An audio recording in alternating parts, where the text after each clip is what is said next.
Praise the lord. আজি পুনৰবাৰ মই সমূহ মোৰ মৰমৰ ভাই ভনীসকলক খ্ৰীষ্ট প্ৰেমৰ নমস্কাৰ জনাইছোঁ আৰু পুনৰ আজি মোৰ এই নতুন ভিডিঅ'টোলৈ আপোনালোকক সকলোকে স্বাগতম জনাইছোঁ, ৱেলকাম কৰিছোঁ প্ৰভু যীশু খ্ৰীষ্টৰ মধুৰ নামেৰে।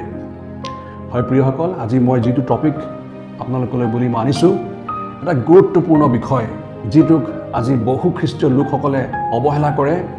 বহু খ্ৰীষ্টীয় ভাই ভনীসকলে আজি এই বিষয়টোক লৈ পিনে বিশ্বাস নকৰে বা সহজভাৱে তেওঁলোকে লয়। আৰু আজি যিটো বিষয় মই আপোনালোকলৈ বুলি আনিছোঁ, সেই বিষয়টো হৈছে ৰেপচাৰ। হয় প্ৰিয়সকল, ৰেপচাৰ।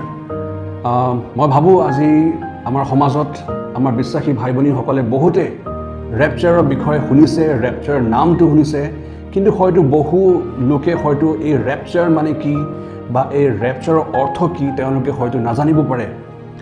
সেইকাৰণে আজি মই ভিডিঅ'টো বনাবলৈ বিচাৰিছোঁ আৰু মই বিশ্বাস কৰোঁ এই বাক্যৰ যোগেদি, এই মেছেজৰ যোগেদি অনেকেই ৰেপচাৰৰ যি অৰ্থ সেইটো ভালদৰে বুজি পাব আৰু আমাৰ পৰিত্ৰাণৰ পথত আগুৱাই যোৱাত আমাক সহায় কৰিব।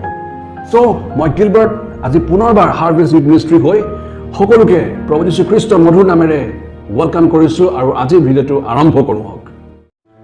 ৰেপচাৰ মানে কি? ৰেপচাৰ মানে হৈছে খ্ৰীষ্টীয় বিশ্বাসী লোকসকলক ডাৱৰৰ ওপৰলৈ উঠাই লৈ যোৱা। বাইবেলে এক এনে সময়ৰ কথা কয় যেতিয়া ঈশ্বৰ যীহুৱাৰ ধৈৰ্যৰ সীমা শেষ হৈ যাব। আমি পুৰণি নিয়মত যেতিয়া পঢ়োঁ তাত আমি দেখা পাওঁ যে ঈশ্বৰে নোহাক দৰ্শন দিছিলে, তেওঁক সপোনত দৰ্শন দিছিলে আৰু কৈছিলে তেওঁক এটা জাহাজ তেওঁক তৈয়াৰ কৰিবলৈ কৈছিলে, কাৰণ প্ৰলয় আহিবলগীয়া আছিলে।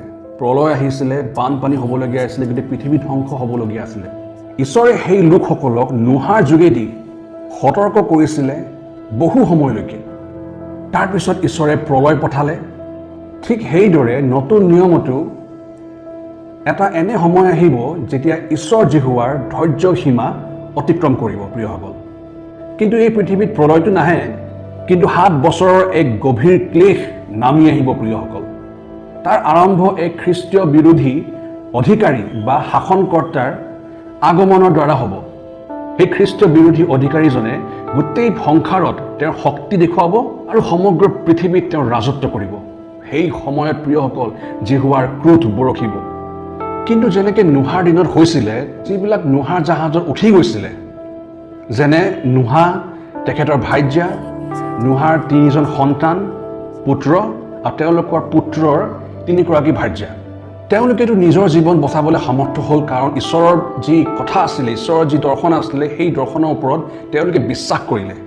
কিন্তু যিসকল লোক সেই জাহাজত নুঠিলে, যিসকল লোকে নোহাৰ কথাত বিশ্বাস নকৰিলে, ঠাট্টা কৰিলে, তেওঁলোকে নিজৰ জীৱন হেৰুৱালে, তেওঁলোকে মৃত্যুৰ মুখত পৰিলে প্ৰিয়সকল। ঠিক সেইদৰে নতুন নিয়মত এটা এক্সট্ৰা অৰ্ডিনেৰী বা এটা অলৌকিক বা এটা অদ্ভুত বিষয়ৰ কথা কৈ আছে। এনে এটা ঘটনা যিটো ঘটনা পূৰ্বতে ইতিহাসত কেতিয়াও হোৱা নাছিলে। এন আনইউজুৱেল ছুপাৰনেচুৰেল ইভেণ্ট, যিটো বাইবেলত আমি ৰেপচাৰ বুলি কোৱা হৈছে প্ৰিয়সকল। তেনেহ'লে ৰেপচাৰ মানে কি? ৰেপচাৰ কি হয়? ৰেপচাৰৰ লেটিন ৱৰ্ড হৈছে ৰেপচুৰো আৰু গ্ৰীক ৱৰ্ড হৈছে হাৰপাজো, যাৰ অৰ্থ হৈছে এক ছেকেণ্ডত বা এক মুহূৰ্ততে ওপৰলৈ টানি নিয়া। আৰু বাইবেলে এক এনে সময়ৰ কথা কয় যেতিয়া পৃথিৱীত মানৱ জাতিয়ে ঈশ্বৰ যীহুৱাৰ পৰা বহু দূৰ গুচি যাব আৰু তেওঁলোক পৃথিৱীৰ নানান ধৰণৰ অভিলাষত, মোহমায়া, নিজৰ জাগতিক কাম কাজত, বিয়া বাৰুত, ফূৰ্তি কৰা, পাৰ্টি কৰা, মনুষ্যৰ দ্বাৰা বনোৱা নীতি নিয়মবোৰত তেওঁলোক ব্যস্ত হৈ থাকিব। অৰ্থাৎ গোটেই পৃথিৱীত বিভিন্ন ধৰণৰ মনোৰঞ্জনবিলাক চলি থাকিব প্ৰিয়সকল। সকলো ধৰণৰ পাপবিলাক হৈ থাকিব আৰু সেই সময়ত কোনেও সেই সত্য আৰু জীৱিত ঈশ্বৰ যীহুৱাক নিবিচাৰিব প্ৰিয়সকল, যিজনে গোটেই জগতক সৃষ্টি কৰিলে। সমগ্ৰ বিশ্বতেই সেই সত্য আৰু জীৱিত প্ৰভু যীশুৰ প্ৰচাৰ কাৰ্যবিলাকো চলি থাকিব। কিন্তু বহু লোকে নিজৰ পাপবিলাক স্বীকাৰ কৰি মন পৰিৱৰ্তন নকৰি প্ৰভু যীশু খ্ৰীষ্টক গ্ৰহণ নকৰিব। যেনেকৈ বাইবেলে শিকাইছে যে তেতিয়া সেই সময় আহিব যেতিয়া ঈশ্বৰ যীহুৱাৰ ধৈৰ্য সীমা অতিক্ৰম কৰিব আৰু তেওঁৰ ক্ৰোধ বৰষিব প্ৰিয়সকল। কিন্তু যীহুৱাৰ সেই ক্ৰোধ বৰষাৰ আগেই যিসকল লোকে নিজৰ মন পৰিৱৰ্তন কৰিব, যিসকলে নিজৰ পাপবিলাক স্বীকাৰ কৰি পিনে তেওঁলোকে গিভ আপ কৰিব আৰু যীশুখ্ৰীষ্টৰ বলিদানক বিশ্বাস কৰি তেওঁলোকে যীশুখ্ৰীষ্টক নিজৰ উদ্ধাৰকৰ্তা হিচাপে গ্ৰহণ কৰিব, তেওঁ এক ছেকেণ্ডৰ ভিতৰত বা এক মুহূৰ্তৰ ভিতৰত তেওঁলোকক আকাশৰ ফাললৈ বা তেওঁলোকক ডাৱৰৰ মাজলৈ উঠাই নিয়া হ'ব প্ৰিয়সকল, য'ত তেওঁলোকে যীশুখ্ৰীষ্টক লগ পাব আৰু যীশুৱে সেই লোকসকলক স্বৰ্গলৈ লৈ যাব প্ৰিয়সকল। এই ঘটনাটো ঠিক সেই পুৰণি নিয়মৰ ঘটনাটোৰ নিচিনাই যেতিয়া নোহাৰ দিনত হৈছিলে। যিসকল লোকে সময় থাকোঁতে নোহাৰ জাহাজত উঠি গ'ল তেওঁলোকে জীৱন বচাবলৈ সমৰ্থ হ'ল প্ৰিয়সকল, কিন্তু বাকী লোকসকলে মৃত্যুমুখত পৰিলে সেই প্ৰলয়ত। চ' এইটোৱে আছিল ৰেপচাৰ, এক মুহূৰ্ততে ওপৰলৈ উঠাই নিয়া। ৰেপচাৰৰ সময়ত যীশুখ্ৰীষ্ট যেতিয়া নামি আহিব ডাৱৰৰ মাজেৰে, সেইটো তেওঁৰ ছেকেণ্ড কামিং নহ'ব প্ৰিয়সকল, সেইটো তেওঁৰ দ্বিতীয় আগমন নহ'ব। কাৰণ যীশুখ্ৰীষ্টৰ দ্বিতীয় আগমন 7 বছৰৰ এক গভীৰ ক্লেশৰ পাছতহে আহিব প্ৰিয়সকল, আফটাৰ দ্য ট্ৰিবুলেশ্যন পিৰিয়ড। আমি যদি পঢ়োঁ ৰেভেলেশ্যন 19:11-21, প্ৰকাশিত বাক্য 19 অধ্যায় 11 পদৰ পৰা 21 পদ যদি পঢ়োঁ তাত লিখা আছে প্ৰিয়সকল। আগবঢ়াৰ আগতে মই আপোনালোকক ক'বলৈ বিচাৰোঁ যে বাইবেলত ৰেপচাৰৰ আগত হ'বলগীয়া যিমানবোৰ ঘটনাবোৰ আছে, যিমানবোৰ ঘটনাবিলাক ঘটিবলগীয়া আছে, সেইবিলাকৰ যি ভৱিষ্যতবাণীবিলাক কৰা হৈছিলে সেইবিলাক সকলো অলৰেডি ঘটিছে, সেইবিলাক সকলো সিদ্ধ হৈছে প্ৰিয়সকল। দ্বিতীয় বাক্যত ৰেপচাৰ যিকোনো সময়তে হৈ যাব পাৰে। এনেকুৱা হ'ব পাৰে যে বোলে আপুনি এই সময়ত এই ভিডিঅ'টো চাই আছে, বোলে এই বাক্যটো শুনি আছে, এই মেছেজটো শুনি আছে, এই সময়তে বোলে আপুনি এক মুহূৰ্তত, এক ছেকেণ্ডত, আজি যিসকল খ্ৰীষ্ট বিশ্বাসী লোকসকল আছে তেওঁলোকে সঁচাই ৰেপচাৰত বিশ্বাস কৰি নিজৰ জীৱন যাপন কৰিছেনে যে যীশুখ্ৰীষ্ট যিকোনো সময়তে আহিব আৰু তেওঁলোকক ওপৰলৈ উঠাই নিয়া হ'ব। এই জগতত মোহ মায়া আৰু শাৰীৰিক জীৱনত ডুবি নাথাকি আমি প্ৰভুৰ কামবোৰত ব্যস্ত হৈ পৰিব লাগে প্ৰিয়সকল। আজি প্ৰায় লোকসকলে, প্ৰায় বিশ্বাসী লোকবিলাকেও ৰেপচাৰৰ বিষয়টোক লৈ খুব ধেমালিভাৱে, খুব সহজভাৱে তেওঁলোকে লয় আৰু বহুতে এই বিষয়টোক গভীৰভাৱে নলয় আৰু ধ্যান নিদিয়ে। তেওঁলোকে এই বিষয়টোক অকল এটা গল্প বা এটা কাহিনী হিচাপে তেওঁলোকে লয়। এনে ঘটনা আগতে কোনো আন ধৰ্মত ঘটা নাই প্ৰিয়সকল। দুখৰ কথাটো এইটোৱেই যে আজি আমাৰ সমাজৰ খ্ৰীষ্টীয় ভাই ভনী বহুত আছে যিসকলে এই ৰেপচাৰটোক গভীৰভাৱে নলয় আৰু খুব ধেমালিভাৱে তেওঁলোকে কথাটো ভাবে, যিটো বাইবেলত এটা স্পষ্ট ৰূপে এটা গভীৰ এক্সাইটিং ঘটনা বুলি তাত কোৱা হৈছে। এতিয়া প্ৰশ্ন এটা হ'ল যে পুৰণি নিয়মত ৰেপচাৰৰ বিষয়ে কিবা কোৱা হৈছে নেকি? দি এনচাৰ ইজ অবভিয়াছলি য়েছ। পুৰণি নিয়মত ৰেপচাৰৰ বিষয়ে স্পষ্ট ৰূপে পোৱা যায়। আমি যদি পঢ়োঁ জেনেছিছ, আমি যদি পঢ়োঁ আদিপুস্তক 5:24 পদত, তাত হানুকৰ বিষয়ে কোৱা হৈছে। হানুক যি এজন ধাৰ্মিক পুৰুষ আছিল, হানুক ঈশ্বৰৰ লগে লগে চলিছিল আৰু তেওঁ নোহোৱা হ'ল, তেওঁক ঈশ্বৰে উঠাই ল'লে। হানুকৰ মৃত্যু হোৱা নাছিলে, তেওঁৰ ৰেপচাৰ হৈছিল। তাৰপিছত আকৌ আমি পুৰণি নিয়মত পাওঁ এলিয়া বিষয়ে। আমি যদি পঢ়োঁ দ্বিতীয় ৰাজাৱলী 11 অধ্যায়, মই এবাৰ পঢ়িব বিচাৰিছোঁ। আমি যদি পঢ়োঁ দ্বিতীয় ৰাজাৱলী 2:11 পদ যদি পঢ়োঁ, তাত আমি স্পষ্টৰূপে দেখা পাওঁ। ইয়াত কৈছে, তেওঁবিলাকে এইদৰে কথা বতৰা হৈ গৈ থাকোঁতেই অগ্নিময় এখন ৰথ আৰু অগ্নিময় ঘোঁৰা ওলাই আহি তেওঁবিলাক দুজনক পৃথক কৰিলে আৰু এলিয়া ধুমুহা বতাহত স্বৰ্গলৈ উঠিল। ইয়াত এলিয়াৰো মৃত্যু হোৱা নাছিলে, তেওঁৰ ৰেপচাৰ হৈছিলে প্ৰিয়সকল। তাৰপিছত আমি নতুন নিয়মত যদি চাওঁ, তাত আমি দেখি পাওঁ যে স্বয়ং আমাৰ প্ৰভু যীশুখ্ৰীষ্ট তেওঁৰ পুনৰুত্থানৰ 40 দিনৰ পাছত তেওঁক স্বৰ্গলৈ উঠাই নিয়া হৈছিলে।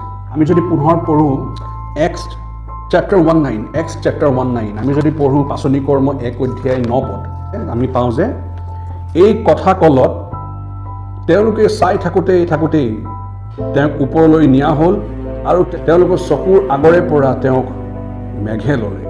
হয়, সেই প্ৰভু যীশুৰ পুনৰুত্থানৰ পাছত 40 দিনৰ পাছতেই বহু লোকৰ সন্মুখতে তেওঁক প্ৰভু যীশুক ওপৰলৈ উঠাই নিয়া হৈছিল।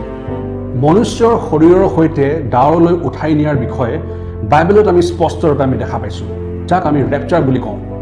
কমচে কম খ্ৰীষ্ট বিশ্বাসী লোকসকলৰ এই বিষয়ে সম্পূৰ্ণৰূপে বিশ্বাস হ'ব লাগে প্ৰিয়সকল। আহক আমি এতিয়া নতুন নিয়মত অলপ চাওঁ যে ৰেপচাৰৰ বিষয়ে নতুন নিয়মত কি বুলি লিখা আছে বা কি বুলি কৈছে, যাতে আমাৰ বিশ্বাসটো আৰু অলপ সবল হওক আৰু অলপ ষ্ট্ৰং হওক, আমি যাতে এনকাৰেজ হওঁ। সেইবাবে আমি অলপ নতুন নিয়মত কি কৈছে ৰেপচাৰৰ বিষয়ে অলপ চাওঁ হওক। আমি যদি পঢ়োঁ বাইবেলত যদি আমি চাওঁ প্ৰথম থেছালনিকিয়া 4 অধ্যায় 16 পদৰ পৰা 18 পদ যদি পঢ়োঁ, তাত আমি দেখা পাওঁ 16 পদ পঢ়িম। কাৰণ জয়ধ্বনি প্ৰধান স্বৰ্গদূতৰ মাত আৰু ঈশ্বৰৰ তুৰী বাদ্যৰ সৈতে প্ৰভু নিজেই স্বৰ্গৰ পৰা নামি আহিব আৰু খ্ৰীষ্টৰ আশ্ৰয়ত মৰা লোকবিলাকেই প্ৰথমে উঠিব। অৰ্থাৎ যিসকল লোকে প্ৰভু যীশু খ্ৰীষ্টত বিশ্বাস কৰি মৃত্যুবৰণ কৰিছিলে তেওঁলোক আগেই জীৱিত হ'ব। 17 পদত কৈছে, পাছে আমি জীৱিত থকা অৱশিষ্ট লোকবিলাক আকাশত প্ৰভুৰ লগ ল'বলৈ তেওঁবিলাকে সৈতে মেঘৰথত তুলি নিয়া হ'ম। মানে আমি সদায় কাৰণে প্ৰভু যীশুৰ লগত থাকিম। তেওঁ আমাক ডাৱৰৰ পৰা স্বৰ্গলৈ তেওঁ আমাক লৈ যাব। তাৰপিছত আমি যদি 18 পদটো যদি পঢ়োঁ এবাৰ চাম। 18 পদত লিখা আছে, আৰু এইদৰে আমি সদায় প্ৰভুৰ সংগী হ'ম। এতেকে এইবোৰ কথাৰ দ্বাৰাই তোমালোকে পৰস্পৰক সান্তনা দিয়া। মানে এই যে আপোনালোকৰ বিশ্বাস হৈ যাব যে খ্ৰীষ্ট লোকবিলাকক উঠাই দিয়া হ'ব, যীশুৱে নিজৰ লগত লৈ যাব। যেতিয়া আপোনাৰ জীৱনত সমস্যা হওক, যদি আপুনি ৰেপচাৰৰ বিষয়ে ভাবে, তেতিয়া আপুনি নিজকে নিজে আৰু লগতে আপুনি আনকো সান্তনা দিব পাৰিব। আমি যদি পঢ়োঁ প্ৰথম কৰিন্থিয়ান, এবাৰ পঢ়ি চাম। আমি যদি পঢ়োঁ প্ৰথম কৰিন্থিয়ান 1 Corinthians chapter 15 verses 51 পৰা 54 যদি আমি পঢ়োঁ, তাত কোৱা গৈছে, চোৱা মই তোমালোকক এটি নিগুৰ তত্ত্ব কওঁ, আমি সকলোৱে নিদ্ৰিত নহ'ম, কিন্তু শেষৰ তুলি ধ্বনিত এক তিলেক চকুৰ প্ৰচাৰতে ৰূপান্তৰিত হ'ম। কিয়নো তুৰি বাজিব, তাতে মৃতবিলাক অক্ষয়নীয় হৈ উঠিত হ'ব আৰু আমি ৰূপান্তৰিত হ'ম। কিয়নো এই ক্ষয়ৰ পাত্ৰই অক্ষয়তাক আৰু এই মৃত্যুৰ পাত্ৰই অমৰতাক পিন্ধিব লাগিব। পাছে যেতিয়া এই ক্ষয়ৰ পাত্ৰই অক্ষয়তাক আৰু এই মৃত্যুৰ পাত্ৰই অমৰতাক পিন্ধিব, তেতিয়া এই যি কথা লিখা আছে বোলে, জয়ৰ অৰ্থ মৃত্যু গিলি খোৱা হ'ল, সেয়ে সিদ্ধ হ'ব। মানে এই যে আমাৰ শৰীৰটো আন এটা দেহত সলনি বা পৰিৱৰ্তন হৈ যাব বা ট্ৰান্সফৰ্ম হ'ব। এতিয়া যিটো শৰীৰ আমাৰ আছে, য'ত এই শৰীৰত ৰোগ আছে, বেমাৰ আছে, কষ্ট আছে, পাপবিলাক আছে আৰু মৃত্যু আছে। কিন্তু যিটো নতুন শৰীৰৰ কথা কোৱা হৈছে ইয়াত, সেই শৰীৰত তাত কোনো ৰোগ নহ'ব, কোনো বেমাৰ নহ'ব, কোনো কষ্ট নহ'ব, কোনো পাপ নাথাকিব আৰু কোনো মৃত্যু নহ'ব। প্ৰিয়সকল, এই শেষৰ পদটোত কৈছে যে জয়ৰ অৰ্থ মৃত্যুক গিলি খোৱা হ'ল, সেই সিদ্ধ হ'ব। সেইকাৰণে আমি খ্ৰীষ্ট বিশ্বাসীসকলে আমি কৈ থাকোঁ যে যিহকে যীশু খ্ৰীষ্টক বিশ্বাস কৰিব, তেওঁত মৃত্যু নাহিব, কাৰণ মৃত্যু গিলি খোৱা হ'ল। কাৰণ তেওঁৰ প্ৰাণ সদাকাললৈ জীৱিত হৈ থাকিব এটা নতুন শৰীৰত, যিটো অবিনাশী হ'ব। তেন্তে এইটো নাভাবিব যে আমি শৰীৰত বাস নকৰিম, আমি শৰীৰতে বাস কৰিম। যিদৰে আজি প্ৰভু যীশু খ্ৰীষ্ট তেওঁৰ পুনৰ উত্থানৰ পাছত তেওঁ জীৱিত হৈ তেওঁ শৰীৰে সৈতে তেওঁ স্বৰ্গলৈ তেওঁক উঠাই নিয়া হৈছিলে। আৰু ইয়াতে মই কৈ দিবলৈ বিচাৰোঁ যে ৰেপচাৰৰ সময়ত, ৰেপচাৰৰ দিনাত সৰু ল'ৰা ছোৱালী যিমান থাকিব সকলোকে উঠাই দিয়া হ'ব। লাগিলে বিলিভাৰ্ছে হওক বা নন বিলিভাৰ্ছে হওক, বিশ্বাসীয়ে হওক বা অবিশ্বাসীয়ে হওক, এই সকলো সৰু ল'ৰা ছোৱালীবিলাকক ওপৰলৈ উঠাই নিয়া হ'ব। তাৰ কাৰণ এইটোৱে যে সৰু ল'ৰা ছোৱালীবোৰৰ পাপৰ কোনো বোধ নাই বা পাপৰ কোনো দুখ বা পাপৰ কি ফল বা পাপ কি হয় তেওঁলোকে একো নাজানে। কিছুমান বিশ্বাসীবিলাকে এইটোও কয় যে প্ৰভু যীশু খ্ৰীষ্ট কেতিয়াও নাহে। বাইবেলততো 2000 বছৰ পূৰ্বেই লিখা হৈছিলে যে প্ৰভু যীশু খ্ৰীষ্ট আহিব আহিব আহিব, কিন্তু এতিয়ালৈকে কিয় অহা নাই, এতিয়ালৈকে তেওঁৰ আগমন কিয় হোৱা নাই? এইবোৰ চব বনাই লোৱা কথা। যীশু কেতিয়াও নাহে, এনেকৈ বহু লোকে কৈ থাকে।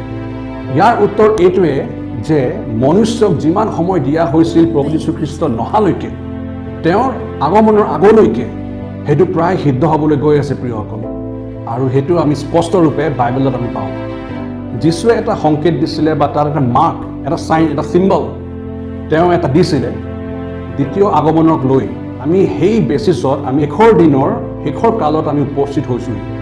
অৰ্থাৎ ৰেপচাৰ যিকোনো সময়ত যিকোনো মুহূৰ্তত হ'ব পাৰে।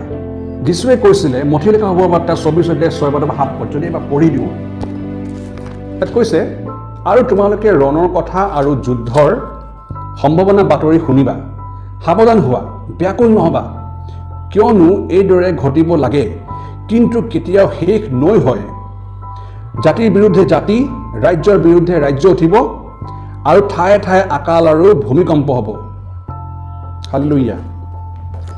আমি জানো যে বিগত কিছু বছৰ ধৰি আজিৰ দিনত এইবিলাক ঘটনা ঘটি আছে। এইবিলাক ঘটনাৰ খবৰ সদায় আমি পাই আছোঁ। আজি সমগ্ৰ বিশ্বৰ নেতাসকলে মানে পলিটিচিয়ানছবিলাকে গোটেই সমগ্ৰ পৃথিৱীখনত শান্তি অনাৰ কথা কয়, কিন্তু আমি আজি সকলো নিউজ চেনেলত আমি দেখি পাওঁ দেশৰ যি অৱস্থাবিলাক হৈ আছে, গোটেই দেশৰ অৱস্থা ভয়ানক ৰূপ লৈছে, একেবাৰে বেয়াহে হৈ গৈ আছে। ক'ৰবাত বম ব্লাষ্ট, ক'ৰবাত টেৰৰিষ্ট এটেক, সেইবিলাকহে হৈ আছে। প্ৰিয়সকল, বাইবেলে কৈছে শেষৰ সময়ত এই পৃথিৱীত পাপবিলাক বাঢ়ি যাব।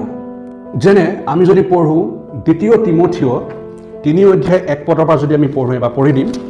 2 তিমথিয় 3:1 পৰা 4 যদি পঢ়োঁ, লিখা আছে, কিন্তু শেষ কালত ভয়ংকৰ সময় উপস্থিত হ'ব, ইয়াকে জানিবা, কিয়নো সেই কালত মানুহবিলাকে নিজকে প্ৰীতি কৰোঁতা, ধন লোভীয়া, দৰ্পী, অহংকাৰী, নিন্দক, পিতৃ মাতৃক নমনা, উপকাৰ নমনা, অপবিত্ৰ, স্নেহহীন, নিৰ্দয়, অপবাদক, ইন্দ্ৰিয় দমন নকৰা, প্ৰচণ্ড সাধুক ঘৃণাওতা, বিশ্বাসঘাতক, আপোনময় মত, কপাল, ঈশ্বৰৰ প্ৰিয়তকৈ পৰত সুখপ্ৰিয়, এইবিলাক লিখা আছে। প্ৰিয়সকল, আমি যদি খুব কেয়াৰফুলি যদি চাওঁ, ঈশ্বৰৰ যি বাক্য, এইবিলাক যে কিমান যে সঁচা হয় আমি নিজ চকুৰে আমি দেখি আছোঁ। প্ৰিয়সকল, আৰু এইবোৰেই হৈ আছে পৃথিৱীত। আমি জানো যে এই পৃথিৱীত যীশুৱে কোৱা দৰেই গতি হৈছে। আমি পুনৰ যদি পঢ়োঁ 1 তিমথিয় 2:4 পৰা 5 ইয়াত লিখা আছে যে তেওঁৰ ইচ্ছা এই যে সকলো মানুহে যেন পৰিত্ৰাণ আৰু সত্যৰ জ্ঞান পায়, কাৰণ ঈশ্বৰ এজনা আৰু তেওঁৰে মানুহৰে মাজত মধ্যস্থা এজনা, তেওঁ মনুষ্য খ্ৰীষ্ট যীশু। কি হয় সেই সত্য? ঈশ্বৰ যে এজনাই হয়, এয়ে সত্য। 5 পদত কৈছে, কাৰণ ঈশ্বৰ এজনা আৰু তেওঁৰে মানুহৰ মাজত মধ্যস্থা এজনা আৰু মনুষ্য খ্ৰীষ্ট যীশু। তেওঁ মনুষ্যৰ ৰূপ ধাৰণ কৰি আহিলে, তেওঁতেই পৰিত্ৰাণ, আৰু এইটোৱে সত্য হয়। ঈশ্বৰে বিচাৰে যাতে সকলোৱে সত্যক জানি লয়। এতিয়ালৈকে প্ৰভু যীশুখ্ৰীষ্ট অহা নাই মানে এইটো নহয় যে বাইবেলখন ভুল আৰু প্ৰভু যীশুৱে কৰা প্ৰতিজ্ঞাবিলাকো ভুল, এনে নহয়। প্ৰিয়সকল, আমি ঈশ্বৰৰ হৃদয়টোক বুজোঁ। আমি আকৌ যদি পঢ়োঁ 2 পিতৰ 3:9 আমি দেখা পাওঁ, লিখা আছে যে কোনোৱে যিহক পলম কৰা যেন জ্ঞান কৰে, প্ৰভুৱে নিজ প্ৰতিজ্ঞাৰ কথাত তেনে পলম নকৰে, কিন্তু চোৰৰ নিচিনাকৈ প্ৰভুৰ দিন আহিব। প্ৰিয়সকল, কিন্তু চোৰৰ নিচিনাকৈ প্ৰভুৰ দিন আহিব। তেওঁ বিচাৰিছে যে সকলোৱে যাতে মন পৰিৱৰ্তন কৰিবলৈ এটা চান্স পায়, এটা অপৰচুনিটি পায়, যাতে তেওঁলোকে উদ্ধাৰৰ ভাগী হ'ব পাৰে। নিজৰ বিশ্বাস কেতিয়াও নতৰাব প্ৰিয়সকল, কাৰণ এইটো অবভিয়াছলি হ'বলৈ গৈ আছে। কিছুমানে কয় ৰেপচাৰ 2 প্ৰকাৰ আছে। প্ৰথম ৰেপচাৰত কেৱল সেই আচল বিশ্বাসীসকলক ওপৰলৈ নিয়া হ'ব। আচল আৰু প্ৰকৃত বিশ্বাসীসকল কোনবিলাক? যেনে মানে যিসকলে ৰেগুলাৰ গীৰ্জাঘৰলৈ যায়, বাইবেল পঢ়ে, গীৰ্জা প্ৰাৰ্থনা কৰে আৰু ঈশ্বৰৰ বাক্যবিলাক শুনে, এনেধৰণৰ বিশ্বাসী লোকসকল। আৰু যিসকল ইনকমপ্লিট খ্ৰীষ্টীয়, ইনকমপ্লিট বিলিভাৰ্ছ বা বিশ্বাসীসকল যিবিলাক আছে, যিবিলাকে কেতিয়াও গীৰ্জাঘৰ নাযায়, চাৰ্চলৈ নাযায়, তেওঁলোকে প্ৰাৰ্থনা নকৰে বা বাইবেলত কেতিয়াবা পঢ়ে বা নপঢ়েও, আৰু শাৰীৰিক জীৱন যাপন কৰি আছে, তেওঁলোকে 7 বছৰৰ গভীৰ ক্লেশৰ মাজেৰে পাৰ হ'ব লাগিব। তাৰ পাছতহে যীশুৰ আগমনৰ আগেয়ে তেওঁলোকৰ ৰেপচাৰ হ'ব, এক্সেট্ৰা এক্সেট্ৰা। কিন্তু এইটো সঁচা শিক্ষা নহয় প্ৰিয়সকল, এইটো একেবাৰে সত্য নহয়, একেবাৰে মিছা কথা। এইটো বাইবেলৰ কাৰেক্ট থিয়ৰিটো কি হৈছে জানেনে? এইটো হয় যে যিসকলে প্ৰভু যীশুক নিজৰ উদ্ধাৰকৰ্তা বুলি বিশ্বাস কৰি, নিজৰ পাপবিলাক স্বীকাৰ কৰি, নিজৰ পাপবিলাক গিভ আপ কৰিব আৰু তেওঁক নিজৰ প্ৰভু বুলি গ্ৰহণ কৰিব, সেইসকলৰ ৰেপচাৰৰ 7 বছৰৰ ক্লেশৰ আগেয়ে তেওঁলোকৰ ৰেপচাৰ হ'ব। তাৰমানে বিফৰ দ্য ট্ৰিবুলেশ্যন পিৰিয়ড। মোৰ প্ৰিয়বোৰ, মৰমৰ ভাই ভনীবোৰ, মই শেষত এইটোৱে ক'বলৈ বিচাৰোঁ যে এজন খ্ৰীষ্টীয় বিশ্বাসীৰ ৰেপচাৰৰ বিষয়টোক লৈ সদায় আমি এনকাৰেজ হৈ থাকিব লাগে। আমি ইজনে সিজনক আমি সদায় উৎসাহ দিব লাগে, কাৰণ আমি ৰেপচাৰৰ অতি ওচৰত পাইছোঁহি। শেষৰ দিন একেবাৰে ওচৰত আছে। আজি মহামাৰী, বহু লোকৰ নিজৰ জীৱন হেৰাইছে। কিছুমানে প্ৰভু যীশুক নাজানিও তেওঁলোকে জীৱনবিলাক হেৰাবলগীয়া হৈছে। এইবিলাক হৈছে শেষৰ দিনৰ চিন। আৰু ৰেপচাৰ যিকোনো সময়ত হ'ব পাৰে। প্ৰিয়সকল, আপুনি বহি থকা অৱস্থাতেই, আপুনি মোৰ এই কথাবিলাক শুনি থকা অৱস্থাতেই হয়তো আপোনাৰ ৰেপচাৰ হৈ যাব পাৰে। আহক, সেয়েহে আজি আমাৰ নিজৰ মনবিলাক আমি পালটাও হওক, মনবিলাক আমি পৰিৱৰ্তন কৰোঁ হওক, আমাৰ নিজৰ হৃদয়বিলাক আমি সলনি কৰোঁ হওক, আমি প্ৰাৰ্থনাৰে ঈশ্বৰৰ বাক্যৰে আমাৰ নিজৰ জীৱনবিলাক সলনি কৰোঁ হওক, আৰু প্ৰভু যীশু খ্ৰীষ্টক আমি বিশ্বাস কৰি, তেওঁৰ বলিদানক বিশ্বাস কৰি আমি তেওঁক আমি নিজৰ জীৱনৰ আমাৰ উদ্ধাৰকৰ্তা হিচাপে আমি গ্ৰহণ কৰোঁ হওক। আৰু ৰেপচাৰৰ দিনা আমি যেন স্বৰ্গলৈ যেন প্ৰভু যীশু খ্ৰীষ্টৰ লগত যেন আমি ডাৱৰৰ পৰা স্বৰ্গত যেন আমি যাব পাৰোঁ, এনে বিশ্বাসেৰে আমি নিজৰ জীৱন যাপন কৰোঁ হওক। হালেলুয়া। আজি এই ৰেপচাৰৰ বিষয়ৰ দ্বাৰা আজি পবিত্ৰ যি বাক্য আজি পঢ়া হ'ল, এই ঈশ্বৰৰ নিশ্চাসী বাক্যৰ দ্বাৰা সকলো খ্ৰীষ্টীয় ভাই ভনীক ঈশ্বৰে প্ৰচুৰ পৰিমাণে আশীৰ্বাদ দান কৰক। আৰু সেই স্বৰ্গত যাতে আমি একেলগে যেন লগ হ'ব পাৰিম, প্ৰিয়সকল, মই বিশ্বাস কৰোঁ প্ৰভু যীশুৱে আমাক সেই সময় আমাক দান কৰিব। চ' ঈশ্বৰে আজি এই ভিডিঅ'টোৰ দ্বাৰাই, আজি এই ঈশ্বৰৰ বাক্যৰ দ্বাৰা সকলোকে আশীৰ্বাদ দান কৰক। God bless U.